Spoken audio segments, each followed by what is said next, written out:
Good morning, everyone, to those gathered here in Austin and online. My name is Matt Ewalt. I'm the Texas Tribune Senior Director of Events and Live Journalism. Thank you for joining us for this morning's program, How New Laws Are Affecting Texas Community Colleges. We're joined today by Denisa Gándara, Assistant Professor of Educational Leadership and Policy at the University of Texas at Austin, Brenda Hellier, Chancellor of San Jacinto College and a member of the Texas Commission on Community College Finance, and Julian Cotto, recent graduate of Austin Community College and 2023 Chancellor Student Achievement Award winner. They'll be in conversation with Texas Tribune education reporter Sneha Dey. When we convened in this space and online earlier this month to discuss the Texas workforce, we heard emphasized the importance of the passage of House Bill 8, a $683 million investment in community colleges, which shifts the state's funding structure to be based on how many hours students are in class instead of by how many students graduate or transfer to a four-year university. Many community college leaders welcomed the change with open arms, saying the new system will incentivize degree completion and better workforce preparation. So today we'll discuss HB 8, how the state now funds community colleges, how campuses are implementing these changes, and what outcomes they're already seeing. And alongside policy, we want to also understand the impact of community colleges on students themselves, and are joined by a recent graduate to share his experience. Today's program will run an hour with 45 minutes for conversation and 15 minutes for your questions. Here in Austin, we have a mic for our in-person audience, and our virtual audience can also submit questions online at our Q&A portal, texastribune.org/ask. That's texastribune.org/ask. We are grateful for the support of our sponsors. Major sponsors for today's event are Educate Texas, Philanthropy Advocates, Texas Association of Community Colleges, and Texas State Technical College. And our foundation sponsors are ECMC Foundation, Bill and Melinda Gates Foundation, and Houston Endowment. Though corporate sponsors and donors underwrite this event, they play no role in determining the content, speakers, or line of questioning. On behalf of my Tribune colleagues, I also want to thank all those who support the impactful journalism of the Tribune, including those who have become members. To learn more and to become a member, visit texastribune.org/support. So now let's get to know our panel. Denisa Gándara serves as an assistant professor of educational leadership and policy at the University of Texas in Austin. Her research, primarily focusing on higher education finance, policy, and politics, is dedicated to advancing populations traditionally underserved in higher education. Gándara's work has garnered support from prestigious entities, including the U.S. Department of Education and numerous philanthropic foundations.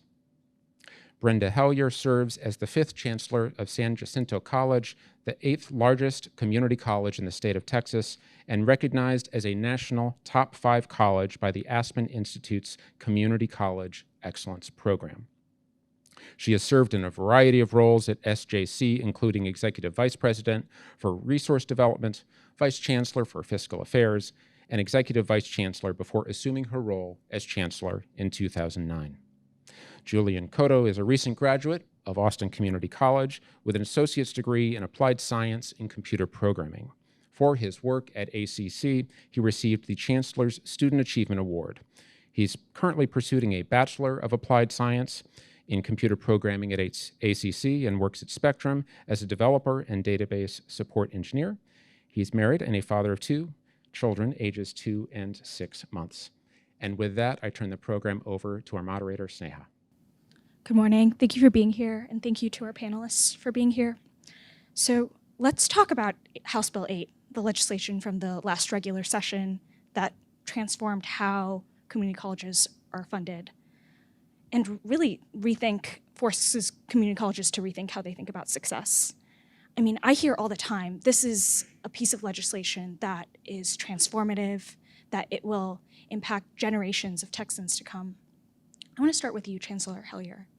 Can you break down for us how House Bill 8 is changing how we reward colleges?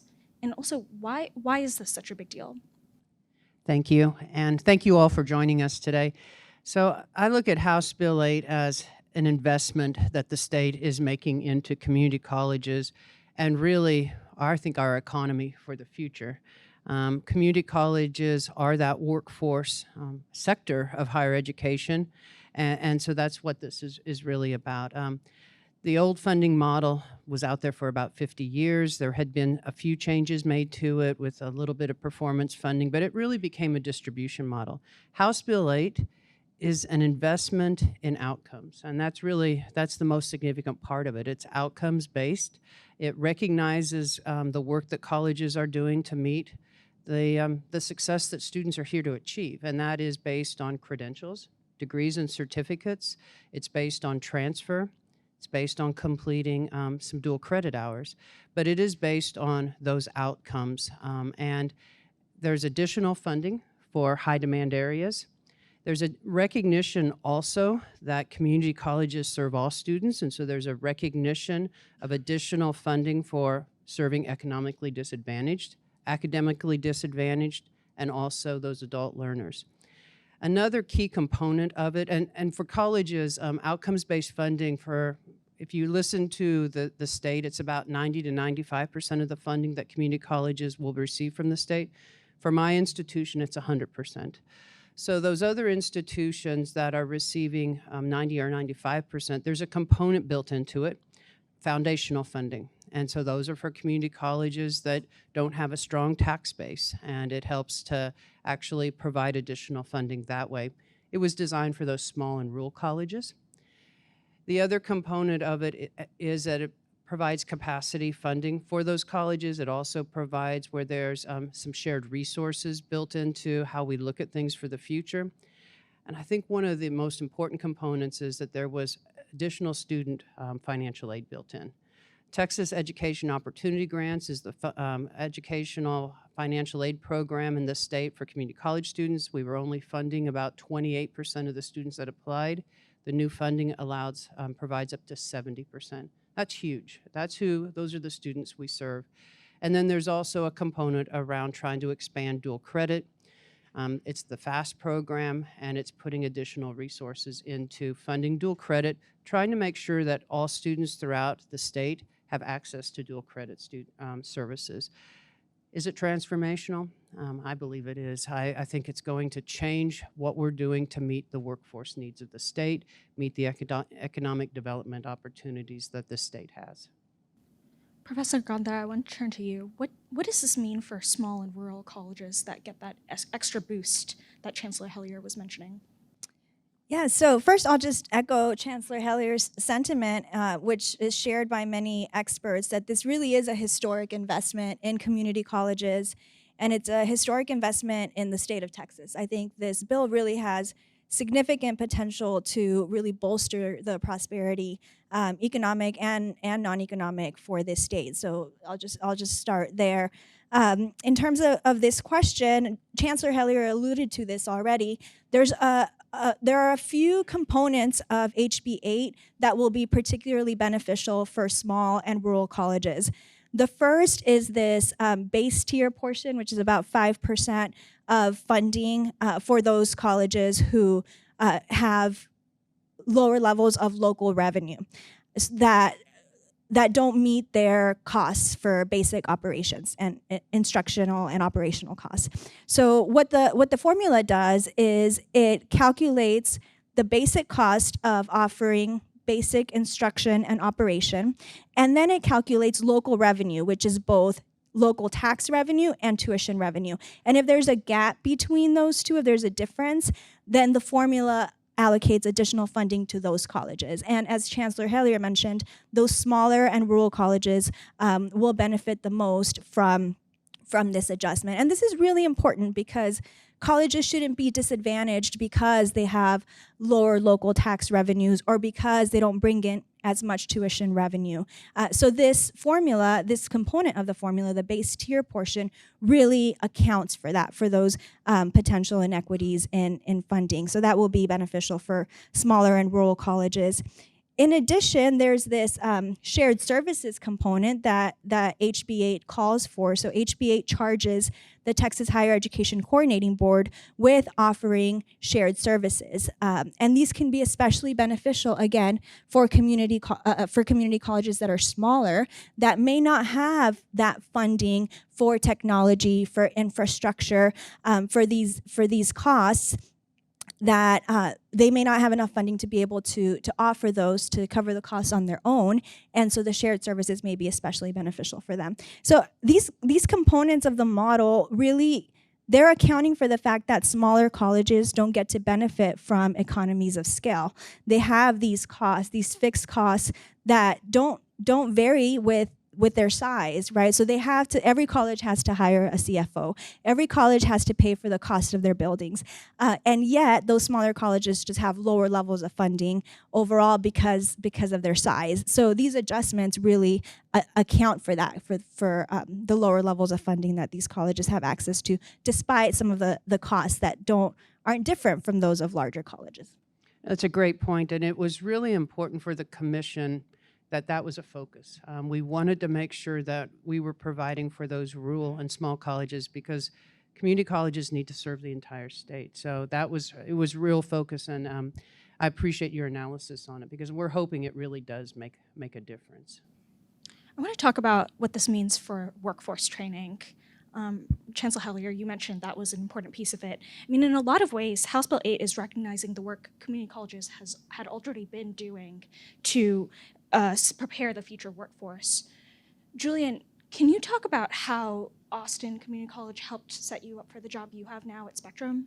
Yes, absolutely. When I first started going to Austin Community College, I was working as a network engineer. I was kind of bored in the position I was working in. It wasn't what I thought it was, but I really enjoyed the company I was working at. So it wasn't an option for me to go and find a different job. So I had to decide what career path I wanted to swap to while I was still working at the company. And as I'm doing my Google searches, looking for different career paths that a network engineer would be successful in, the Google results started showing me a lot of computer programmer, software engineer, things like that. And through my searches, I started getting a lot of targeted ads from ACC and their software development program. And I started, I applied, got accepted. I began taking the courses, and by the end of the first semester, I was able to write a script that did my job for me at work, and my manager got wind of it, and instead of getting rid of me, they put me on the development team. And so by the end of the first semester, before the end of the first semester was even over, my time at ACC had already paid huge dividends for me, and been highly beneficial. Yeah, that's pretty incredible. I can't say I know how to write a script that will do my work for me, so that's pretty incredible. Chancellor Hellier, how do you expect colleges' relationships to workforce training to change and evolve with House Bill 8 in place? I saw them already evolving through the whole commission process. And community colleges have a history of working with business and industry. We meet the workforce needs of our communities. But through this commission, there were several different business groups that were involved in making sure that they were testifying with the commission work. They were Texas Association of Community Colleges formed a business advisory council of business leaders throughout the state, making sure that we were addressing the issues. We also, as we worked through the process around the outcomes, made sure that there was flexibility to also address the credit, non-credit programs, so continuing education programs. Those are programs that normally hadn't been funded as an outcome before, such as commercial truck driving. And we all know across the state that's an important program. And so how did we really tried to make sure the business voice was getting developed into these outcomes. And that's going to have to continue as we address outcomes for emerging fields, emerging industries that we're trying to reach in the state. We have to make sure that the outcomes are being revised around that. And so industry has to be at the table.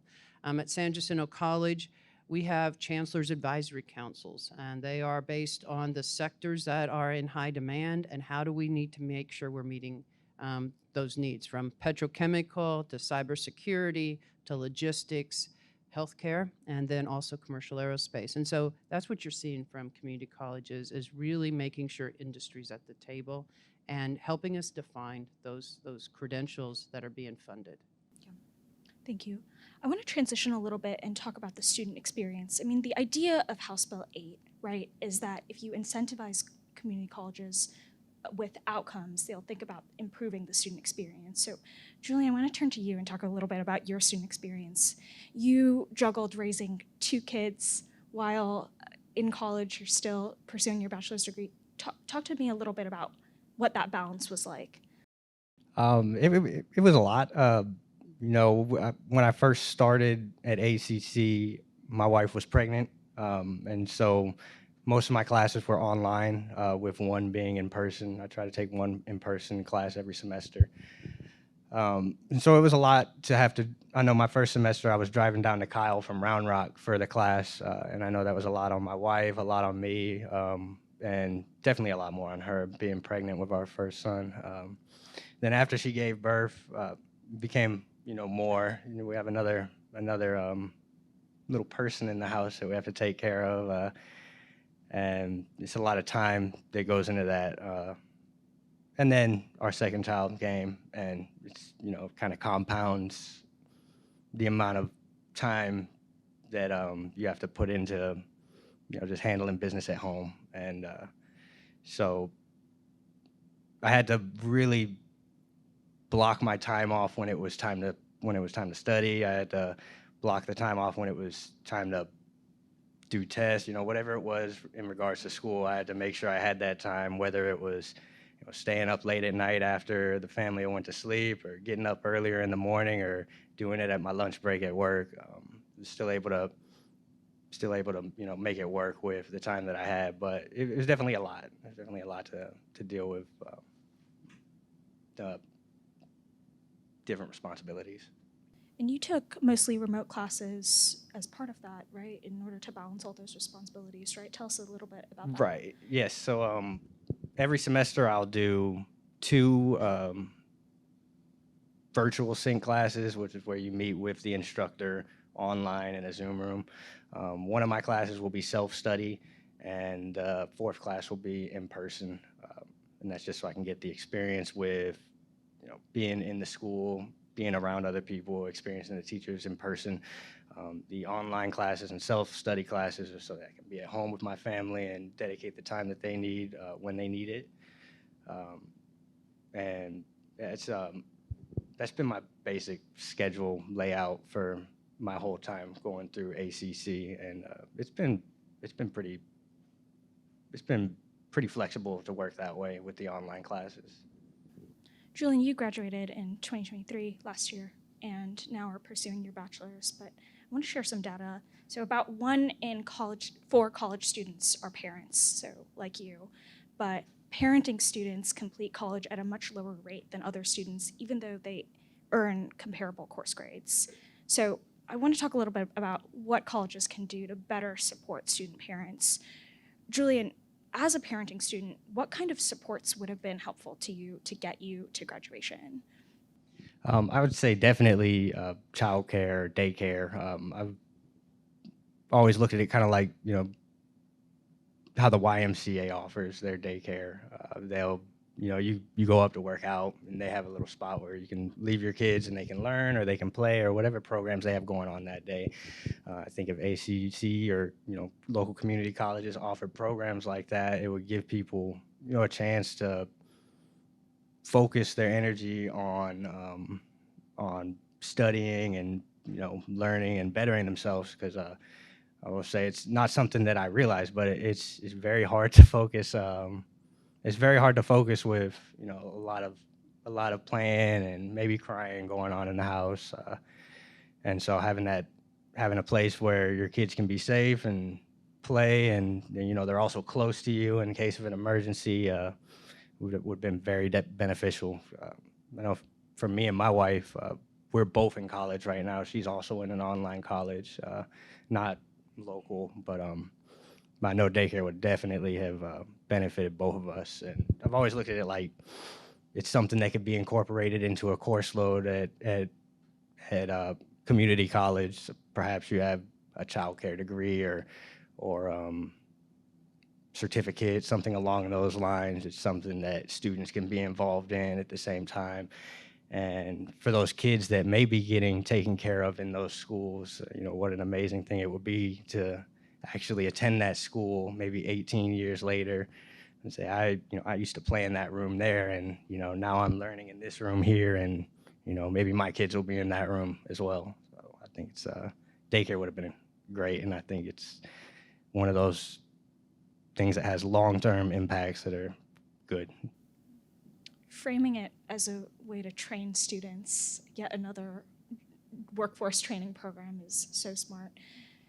Professor Gándara, I want to turn to you. What do you think of that?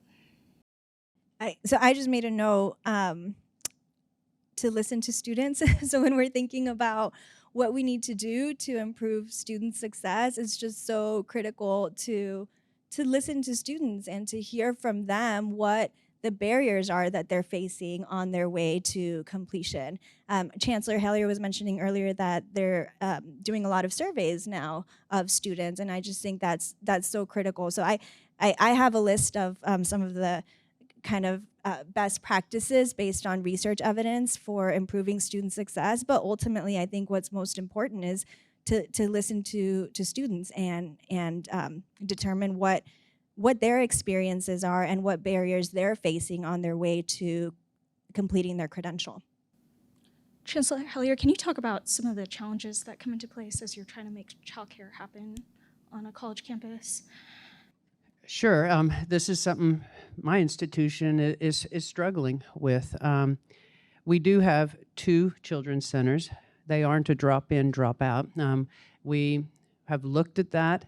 Our programs are designed for our students who are in our early childhood programs to be getting their training through those. They're also accredited child care centers, and so the ratios and the requirements we have there are a little different.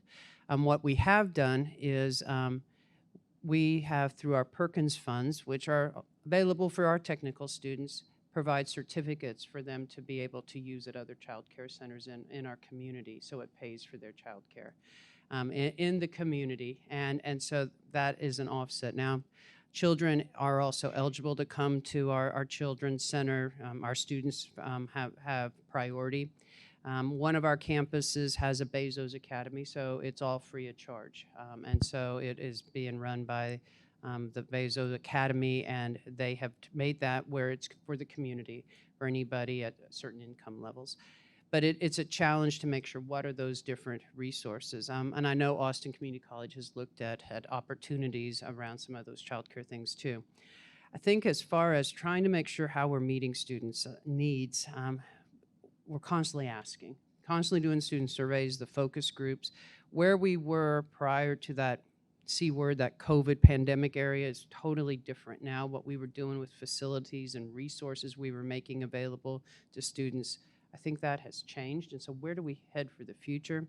There's also different needs based on our student population. And a lot of that is age and community. I mean, dual credit students have different needs versus our parenting students versus our other adult learners. And so we're trying to figure out how do we balance that? One of the things that we have really seen is the mental health counseling, the mental health services, the neurodiversity services, even food. Dual credit students if they were on free and reduced lunch at their high school, they were getting those hot meals. When they come and do dual credit, they aren't getting them. And so we made a program that they have it here, and the college is paying for it. So it's just getting creative around it. I don't think we have all the answers, and we've got to keep working towards that. Yeah, absolutely. So we're still early here in Texas with this new funding model, but there are a handful of other states, including Tennessee and Ohio, that have implemented a funding model that prioritizes student outcomes before we did. So Professor Gándara, you did a lot of work looking at how this has played out in other states. Can you talk about how colleges in Tennessee responded to financial incentives for positive student outcomes?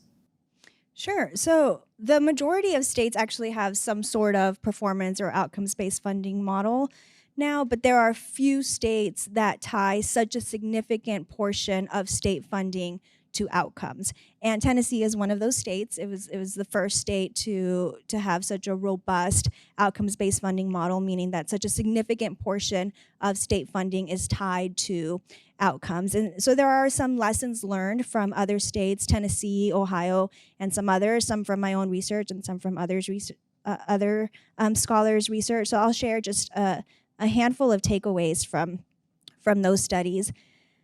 First, one of the things that we saw in Tennessee is that outcomes-based funding can increase the focus on student success, on student outcomes within college campuses. So even though it's true that generally people who work at community colleges, chancellors, vice chancellors, faculty, personnel already care about student success, we did find that the outcomes-based funding model did increase that focus on trying to find ways to improve student outcomes. And some of those were, for example, identifying bottleneck courses, the courses that were not offered when students needed to take them in order to advance in their program and make progress towards their credential. We also saw more implementation of cohort-based programs where students take classes together, and that creates a sense of community and support among peers, and also provides really clear pathways for students to make progress toward their credential. So we did find some very positive responses to the outcomes-based funding model. We did also see that some community colleges were responding by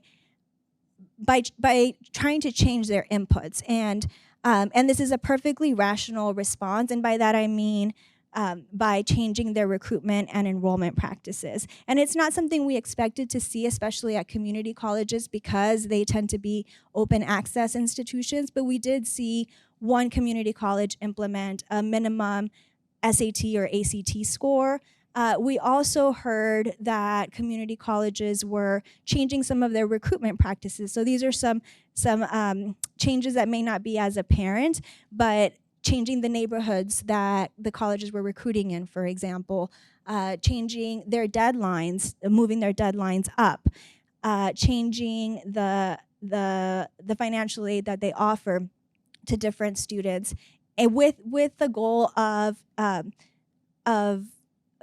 enrolling more students who were expected to have a higher likelihood of completing. And again, this is a perfectly rational response to a new model that ties so much of your funding to outcomes, especially when there isn't a clear theory of change for how you can improve your outcomes.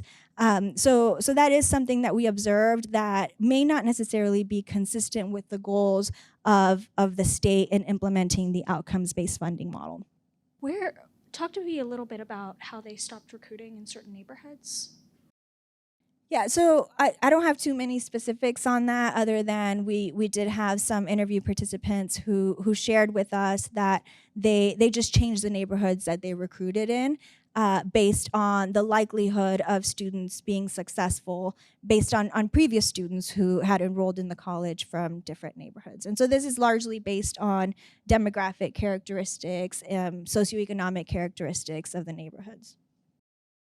The basis of community colleges, of course, is that anyone can enroll.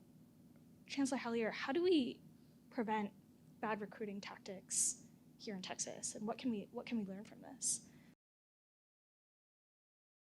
That's a tough one, right? I mean, I'm kind of blown away by your data. So I'm going to tell you my views around this is that first, we're in Texas that has tremendous population growth. We already know we have a significant low-income population, and we have the 9th largest economy globally, and we've got to maintain our economic advantage, and that means we're educating everyone. The coordinating board has data that shows us that only 48% of our community have associate degrees and higher, our whole state. So that tells us we've got a tremendous, tremendous need. I can't think of one community college that would say that they're at enrollment capacity and they're going to get selective. There's such tremendous needs. And even when I look at the funding, and this is a tremendous investment that the state made this last legislative session. For my institution, my state funding went from 21% of my unrestricted budget to 25% of my unrestricted budget. Who speaks louder to me than all the state components of it is my community. And my community expects for us to be serving the entire community. Whether that's economically disadvantaged, academically disadvantaged, how do I help that community be successful? And I think that's what you see from the community colleges. If there's this situation would occur, I think we got to be called on the carpet on it. I mean, I'd like to see the data. And was that just a fluke, or is that really the amount that, or what's happening? But again, I believe that it is so clear in Texas, we've got to maintain economic advantage. That means educating everybody. And now I'm going to tell you, I've looked at the performance funding measures that are built into the model. We're looking at my institution of where do we need to improve. And that's not from a recruiting standpoint and saying, no, you're not going to be accepted, because again, we do accept 100%. But one of the gaps we've got is co-enrollment. That's a measure in the outcomes-based funding model. We didn't do very well with it. You know, what I'm looking at is how do I improve this for my students and my community? And what are the other institutions who are capturing that co-enrollment doing that my students need? And so I think that's the philosophy of how we move forward. And really quick, can you describe what co-enrollment is? So it is very similar to transfer, but they're co-enrolled in a community college and a four-year university at the same time. And then when they finish at the community college, they are automatically accepted and moved into the university program. We haven't done a lot of that. Most of my students at my college transfer to the University of Houston systems, the different colleges there. And so it makes perfect sense that my students could be co-enrolled with University of Houston at the same time as they're attending San Jacinto College. And so when they reach that 15 hours of co-enrollment, that's an outcome. But it makes that transfer process much, much easier. I don't know why we hadn't looked at it. It wasn't a clear measure that we had seen, but it definitely is an opportunity for the state. I think that's a really great example of a clear theory of action for how the college is going to respond to the formula in ways that are beneficial for the students and align with the goals of the state. I also think there's a nice check on the funding model here in Texas, in that even though it's not enrollment-based anymore, it's primarily outcome-based, enrollments still matter because the formula is based on counts of outcomes completed. There's still sort of there's a disincentive to become more selective because if you enroll fewer students, then there are fewer potential students who are going to graduate and who are going to earn additional revenue for the college. So I think that's another difference between this formula and some others I've seen in other states that can also be a check against this potential response. No, great point. And again, tuition and local revenues are the bigger driver of our funding models. And again, that tuition is that pipeline. Probably the other control that's built into our system, or the additional incentive, is, again, there's additional funding for economically disadvantaged and academically disadvantaged students. And so there are incentives built in because, again, we know that's our larger population. The co-enrollment piece is an interesting action item in terms of prioritizing that, maybe. Julian, I want to talk to you a little bit about this. I mean, you stayed at ACC to pursue your bachelor's degree. How did that help with the transition as you were pursuing that four-year degree? It was actually pretty smooth because I had started at ACC well, actually before that, I had a lot of transfer credits from another college, and I brought those into ACC. And that took care of a lot of my prerequisites. It kept my semester bills kind of low as far as, you know, how much it costs to take each class, to the point where FAFSA would almost cover most of it. And so once I finished the ACC associate's program, I applied for the bachelor's program and was accepted and easily transferred right into it. And it was seamless. The only thing that changes is my degree plan in the online service that they offer for ACC that gives you all your information. My degree plan and the set of classes that I have to take now. So one shows completed and one shows still in progress. So it's very, very seamless process. Did you ever think about going to a different community college or a different college period, or was it always ACC was going to be the way pursuing that 4-year? Well, to the point when I decided to go to ACC, ACC was definitely who I was going to see it through to, at least to the point of a bachelor's degree, because I know they offer the bachelor's degree. I wanted to pursue that. It's close to home. I don't have to drive to downtown to get to a class or things like that. I could have done an online course as well, an online college as well, but I wanted to do some in-person classes also. But yeah. So I want to transition and talk about the money that has started to roll in. I mean, that money first came in October, and it's a lot of extra cash. Legislators set aside $683 million extra dollars, and that's just for the over 2 years. So that means colleges now get to make decisions about how to spend that money. Professor Gándara, based on your research and the research you've seen, how do you think colleges should spend their money to have the most significant impact on students? So my first response is, again, listen to students and what their needs are and what the barriers are that they're facing. We do have some evidence of effective practices to improve student outcomes within community colleges specifically, and some of those include intensive advising.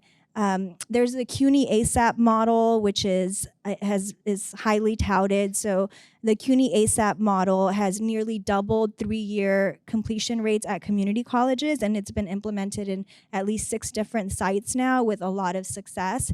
It's a costly model, but the benefits far outweigh the cost. So there have been cost-benefit analyses that really show that there's a significant return on the investment. So some of the components of that CUNY ASAP model are a tuition waiver for students. So there is that component of reducing the cost, but that's just a small portion of this intervention. There's also additional financial support for specific expenses that students incur when they're trying to complete a credential at a community college, such as public transportation. So CUNY ASAP gives students vouchers for public transportation. Textbooks, it covers the cost of textbooks, which we all know can be significant, as well as other classroom-related supplies. And there are academic supports also, and some of these are in the form of requirements. So students are required to attend tutoring if they're deemed to be academically at risk. They're required to meet with advisors at least once a month. So really to keep that engagement between the student and the staff personnel at the institutions. There's also this cohort model that I talked about earlier. Their students are required to attend a student success seminar. So it's a very comprehensive program, some of it which offers financial resources, and the other component is academic support for students. And again, it's been extremely effective, and it's been replicated. I mean, there's really nothing like this that I've seen that's been so successful. So those are some of the practices that have really strong research evidence behind them. And I'll just add two comments here that I think are important to note. One is that HB8 does make a historic investment in community colleges. There's no question about that. But not every college is going to see a large influx in funding in the coming years. So in this fiscal year, most colleges saw a large influx in funding, but not all of them. At least one did not. And in subsequent years, they may also not see this additional investment. So for one question I have is, without additional resources, how will the colleges implement some of these services, programs, resources for students to improve their success. And that's sort of the question I posed earlier about the theory of action. And one of the things that I've seen in other states is the state itself can play an important role in supporting community colleges by creating, for example, communities of practice where college leaders, practitioners can come together and share with each other what's working for them.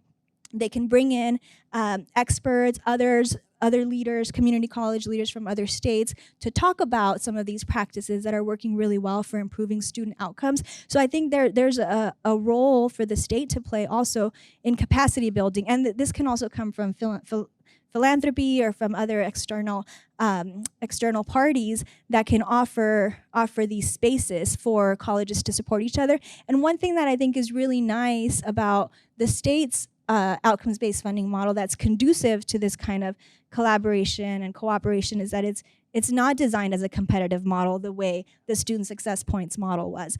So I do think there's some potential here for that kind of capacity building for community colleges to support each other and to receive additional support in terms of learning how to implement best practices to improve student outcomes. Chancellor Hillier, San Jacinto College got $13 million new dollars, so that is a 33% increase from the previous year. What did that money mean for your college, and how did you decide to spend those funds? Great points you brought up too, Professor, on how practices and the best practices can really impact this. And from a San Jacinto College standpoint, that it was about 13.7 million, was significant. And it was the result of a focus for many, many years, probably the last decade, on student outcomes, and really transforming our institution around focusing on what students complete what they start. And we say that's a course, that's a semester, but ultimately it's a credential. And it's about that alignment and having those relationships with business and industry and making sure your programs are aligned appropriately, making sure that they're aligned with the universities. And a real focus on retention is incredibly important, and we're not going to lose students. And so what we have been doing over the past decade is investing in student success and investing in student supports. What we heard about advising, intensive advising, that's exactly what we've been focusing on. And so the HERF funding through COVID really helped us put some extra programs in place. This $13 million helped us go ahead and institutionalize those. And part of that is intensive advising. Part of that is the additional mental health supports. And so it made things that we were doing that with federal funds, it's institutionalized now. It also helped us expand into some new instructional programs that in emerging fields. But probably the largest thing that we did was we invested in our institution, our personnel. We are in a very competitive market. You hear that all the time. 72% of my budget is people, and I need to keep them, and I need to be the best in the Houston area in employing, and so we really invested a lot in keeping and recruiting our people. And so where do I see this heading for the future? When you look at our strategic plan, our vision, our mission, you look at what the board is focused on, it's focused on changing the social and economic mobility of our community. And so what do we need to do that? And so again, it really is all these things that we've got in the pipeline, but how do we keep improving? And it's a continuous improvement model.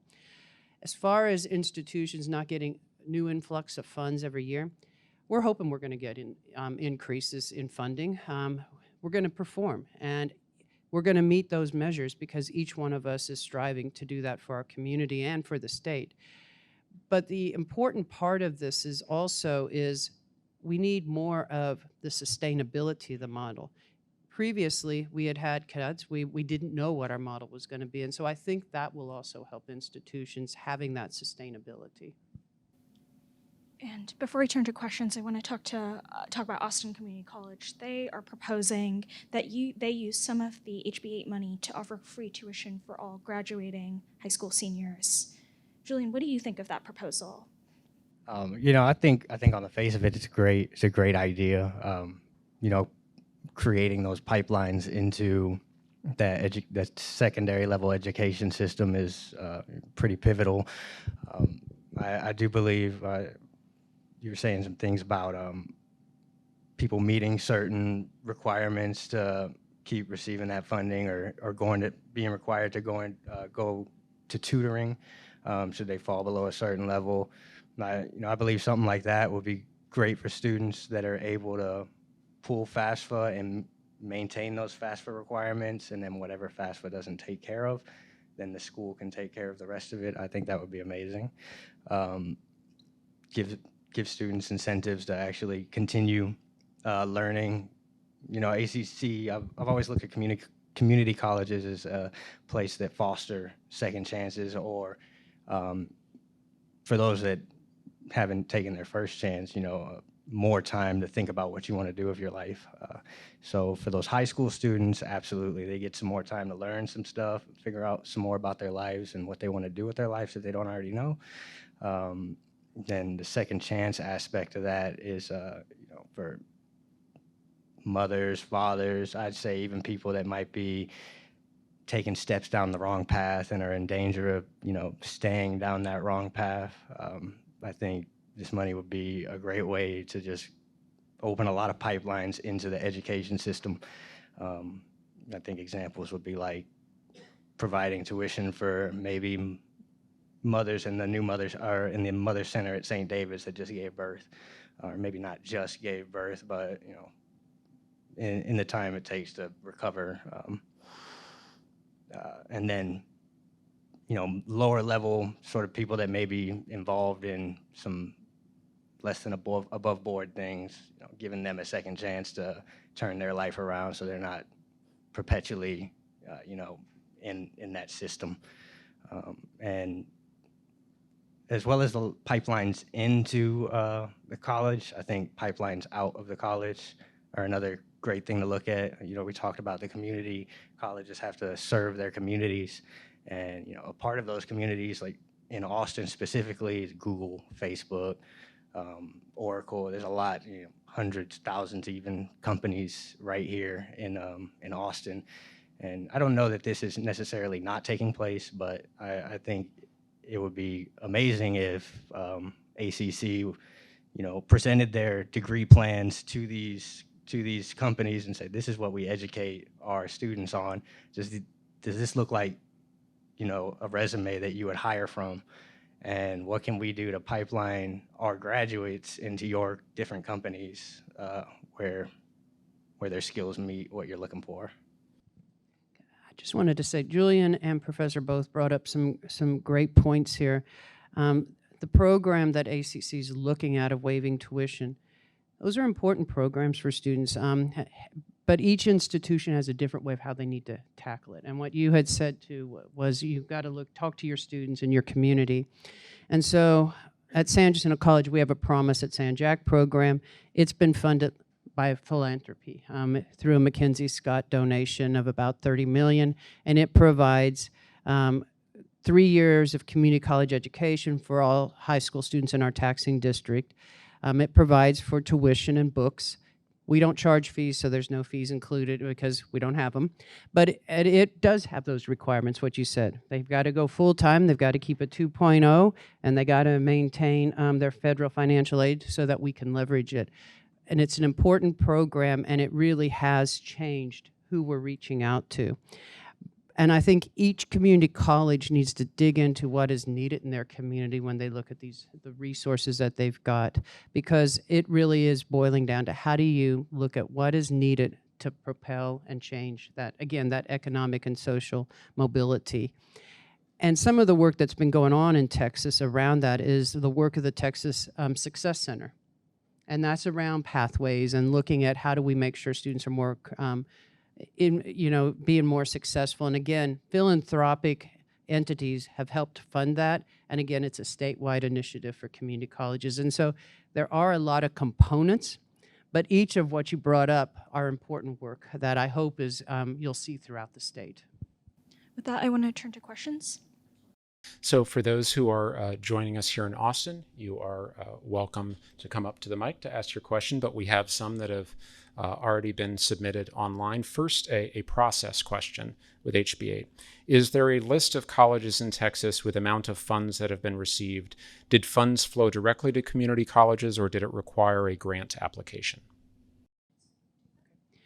No, it flowed directly to community colleges, and there should be, I would think, on the coordinating board site where you could see what each institution received. If not, I'm sure I know we can get it, and so it did flow to the colleges. As far as the Texas Education Opportunity Grant, that allocation also came to the colleges, and then students apply for it, and so then it goes out to students. And as far as the FAST program, which is the dual credit, that is actually based on the dual credit enrollment for each semester that a community college has with participating FAST students. And so that will go back to the colleges, but they've got arrangements with their school districts. I hope that answers everything okay. One more question from online. What implications, if any, will the new funding model have for the behavior of four-year universities? Do you anticipate that it could incentivize more co-enrollment, for example, or other changes to improve student outcomes?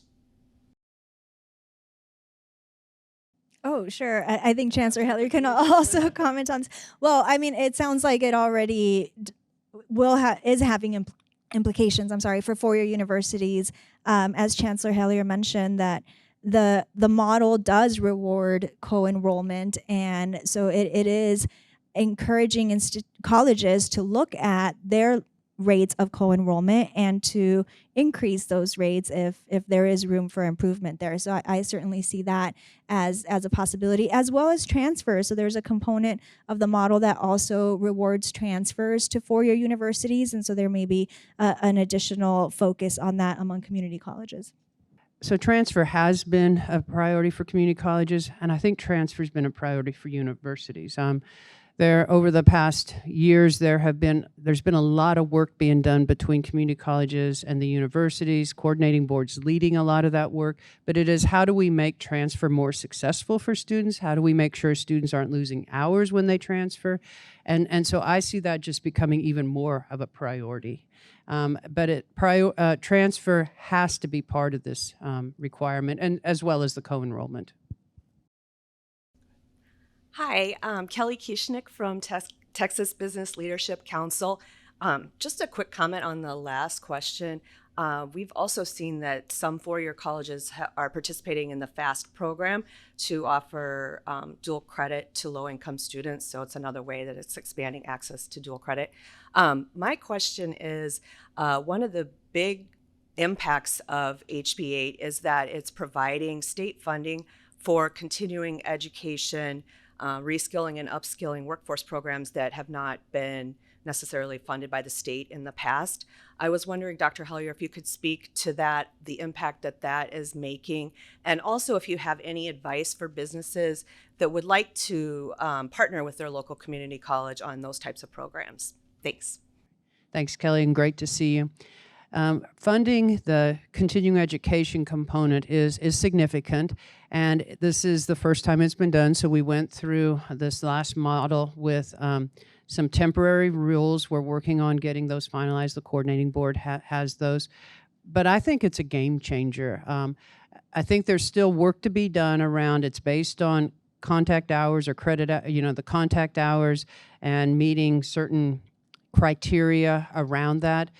What is a high demand area gets funded differently, but high demand has different components throughout the state. So how do you have more of a regional focus? How do you make sure you're addressing emerging fields?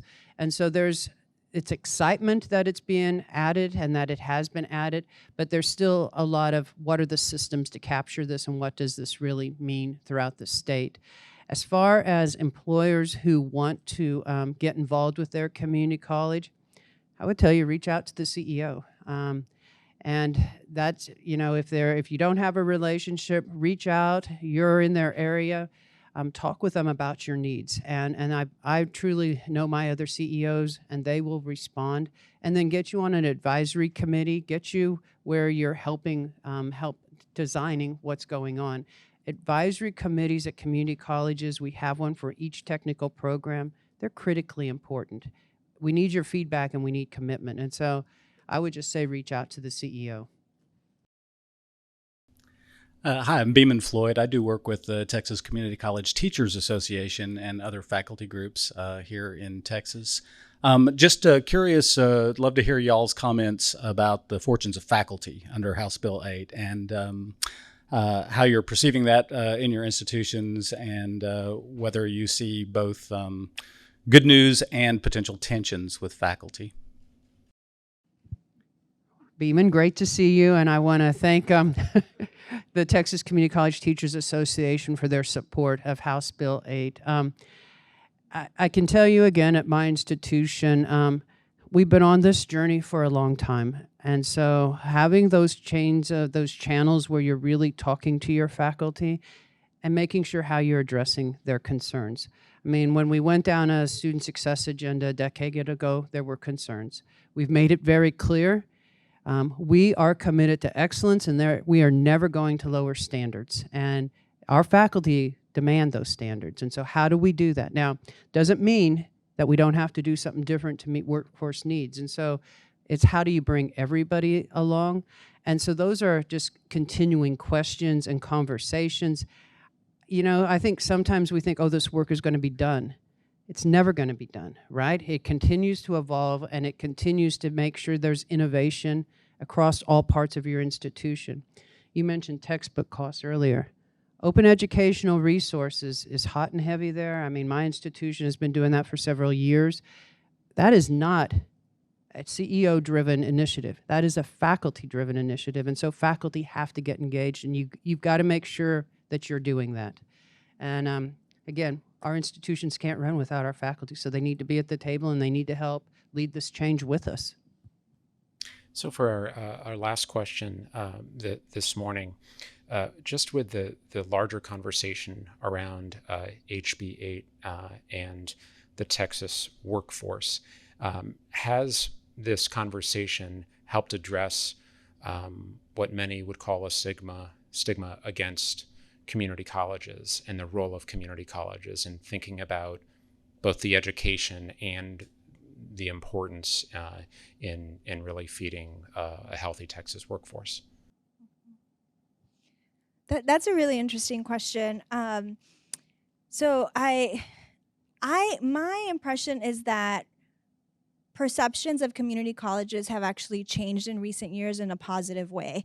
And there's good reason for that. I think it's because of their affordability, because of their alignment with the workforce. And I think those perceptions, if you look at public opinion polls, for example, there's been, there's stronger support for community colleges there than there is for four-year universities. And I think a lot of that is related to the state's decision to make this significant investment in community colleges, which frankly was overdue. And I do think that community college leaders being so supportive of this model that is based on outcomes can also contribute to these positive views of these institutions. Part of maybe the stigma or the criticism of the institutions is based on graduation rates, especially when compared with four-year universities. And I think that community college leaders embracing outcomes-based funding and saying we want to improve our outcomes, and I do think that can play a significant role in improving perceptions, which I already think are on a positive trend. I'd like to add to that. I do agree that the perception of community colleges increased dramatically over the past few years. I think a lot of that is due to the learning from home that a lot of us did a couple years ago. And to one of those negative stigmas that I've heard myself from people my age is that are already established in the workforce is that I'll have to put my life on hold. I won't be able to, I won't be able to make money. I got to put my life on hold and to go pursue something to change my path in life. And they don't obviously it's a scary thing to do. After much encouragement to go to college, found out that I don't necessarily have to put my life on hold, but I do agree that that some of that money, a portion, would definitely be well spent in breaking down those paradigms that your life has to be on hold for you to make a change, and because it's not the case, and I hear it a lot from people my age. And you're somebody who, I think you've gone full-time is what you had said, right? Working full-time, going full-time. Many of our community college students are part-time students. At San Jac, we're about 72% part-time students, and so it is that juggling. But that image, I'm so glad to hear both of you say that you see it changing, because I think it's changed. And I do believe you're seeing that across the state, but it's the same thing. It's got to be continuous, right? I mean, the Federal Reserve Bank of Dallas just said there's 4 million new jobs coming by 2035 in healthcare, manufacturing, IT, construction. Many of those are middle skills. Most of those are middle skills. That's somebody who needs more than a high school diploma, less than a 4-year. Community colleges are what's going to meet that workforce need. And so I think community colleges have gotten the respect of our legislators. They've gotten the respect of employers. Yeah, we got to keep the message going. Just like I said, this work is never done. That message is never going to be done about the role and the significant role that community colleges play in changing social and economic mobility of the state, making us a competitive state. And so we just got to work together on that. I want to close out on one last question, if that's okay. The year is 2035, so we're over 10 years down the line. What is the one barrier that you would have liked to see community colleges work to take down by then? And I want to go quick because I know we're almost out of time. But if you want to start and go down the line. Can we start on the other side? Yeah, Julian, go ahead. Put me on the spot. I would go back to some of the things I said before, the daycare, really promoting second chances and breaking down those stigmas that people hold today about community college or just, secondary education as a whole. I come from I don't know where the idea came from, but I got told a lot growing up, not, by people that I was around that you don't need college. And, to some extent it's true, but also to some extent it's not. And so just, helping people find that distinction of when they might need college and when they don't need college based on what they want. Sure. Chancellor Hellier. I think it's innovation. We've got to continue to be innovative. And the barriers of sometimes even starting a new program, there's this and this and this and this, and it takes you almost a year to get a new program together. We don't have time to wait on that. And so how do we break down some of those barriers to innovation? So what I usually say about barriers within community colleges is their historic underfunding. So before HB8, I would have said I would like to see more investment in community colleges. So because we have HB8 now, I think what I would like to see is sustained investment in community colleges. So really sticking with this and maintaining that political and financial support for these really important institutions in our state. I could hug you right now. And we'll wrap up there. Thank you all so much for joining us.